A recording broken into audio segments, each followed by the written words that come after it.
Hey everybody, Economic Ninja here. I hope you're doing great. Got a crazy story. It's about real estate. It's about California. And this may be coming to a state near you. I don't think, I really honestly can't tell, but it is a great sign that you're at the top of the market and that the government is trying to bolster real estate prices, whether it be moving to a 40-year mortgage or what I'm about to talk about now. But you have to see the signs of a real estate crash. You have to be able to understand the signs of real estate prices topping out when they're coming down. We're already seeing places like San Francisco prices retreat over 30% since last June. That is unheard of. I have never seen in the last 100 years that I have been studying real estate cycles, ever seen real estate prices drop that fast, that much, all right? This is out of Zero Hedge. It's entitled California to Front 20% Down Payments with 0% Interest for Home Buyers with incomes up to $211,000.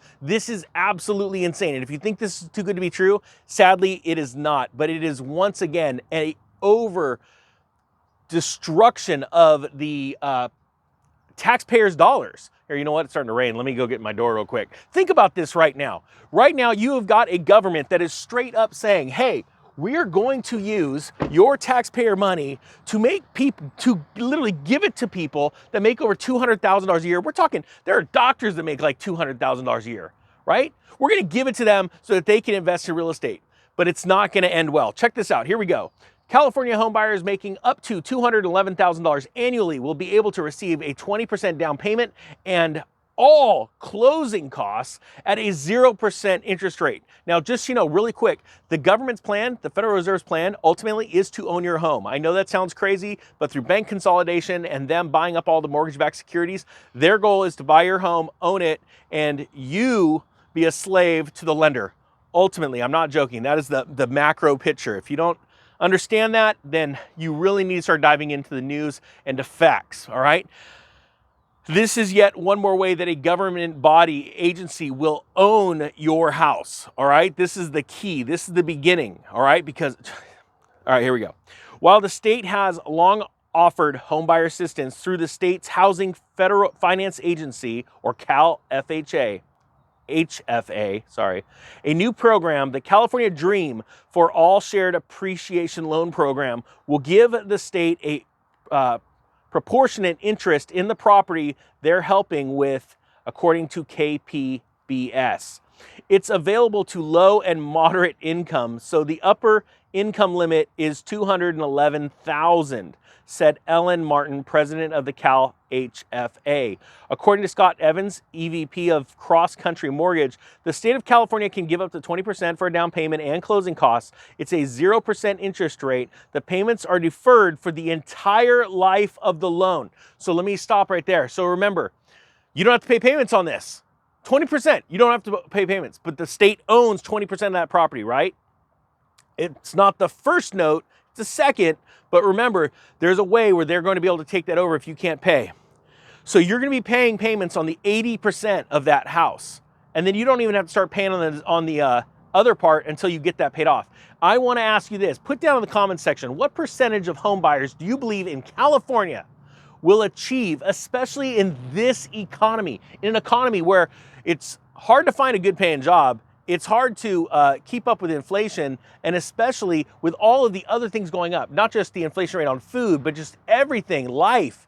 Over the next 30 years, what's the odds of those people? What percentage of people do you think in California are going to pay off their home in exactly 30 years? That 80% left, all right? You got to start to see where this is going. The state of California knows what's going on here.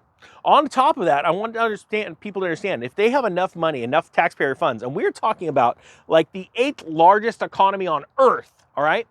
If they have enough to really get this going and a ton of people dive into the market, that is going to keep the prices of California elevated, all right? You have to realize this, all right? It says right here, according to Evans, another consideration are tax breaks, which become available to homeowners, which can be significant enough to help offset the cost of mortgage payments.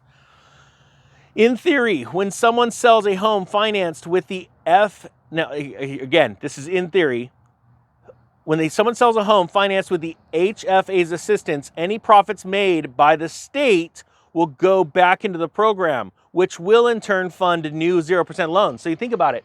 The homeowner buys the home for, let's say, $1 million, right? California comes in with 200 grand, 0%. They then sell that house for 1.1 million, let's say a year later. There's $100,000 of value there, of profit. The state, since they own 20% of that house, gets 20,000 of that $100,000 profit. Okay, so it goes in. You start thinking, well, that's not that bad of a deal, right? The problem is the state now has their clutches in that property. Okay, I'm not thinking of this right now. I'm not bringing this story to you from an investor standpoint, because trust me, my investors' wheels are just rolling. This isn't going to be used for rental properties, but if it was, oh gosh, my mind's thinking. But it's the state owning part of your property. That's what's scary. So that said, it's not an unlimited offer, as there is only 300 million available right now. With thousands of Californians anticipated to apply, it may not last long. And to be honest with you, that's why I did this story. As much as I disagree with it, there are so many people. As a matter of fact, the Economic Ninja channel, so many people are watching from the state of California. I wanted to bring this to you because let me give you my thoughts. This isn't in financial advice or investment advice, right? I'm an investor. If you are wanting to buy a home, and I teach this in my real estate course, and it's so very, very important because I have bought homes at the bottom of a real estate cycle, and I bought a house right at the top. Here's the thing about the top of a real estate cycle. As interest rates rise, ultimately the price of the home falls, right? And then they go back through another cycle. I bought at the exact top. My last house that I lived in, one of my last houses, sorry. And I bought it for, I want to say 490 grand, something like that, $500,000. It was in 2006.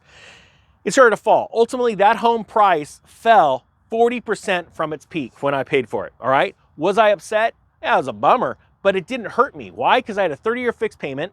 The price fell, yes, 40%, but my payments never changed, right? I ultimately sold that house in 2018 for, I want to say, 580,000. I don't remember the exact number. Sorry, my mind, it just goes everywhere. Mrs. Ninja will be able to tell you exactly. But my point being is that as it dropped 40% below what I paid for it, ultimately years later, it came up and beyond that, right? So there's no problem there. If you're going to stay in the same place for a long time, there's nothing wrong with that, right? But you have to understand the implications.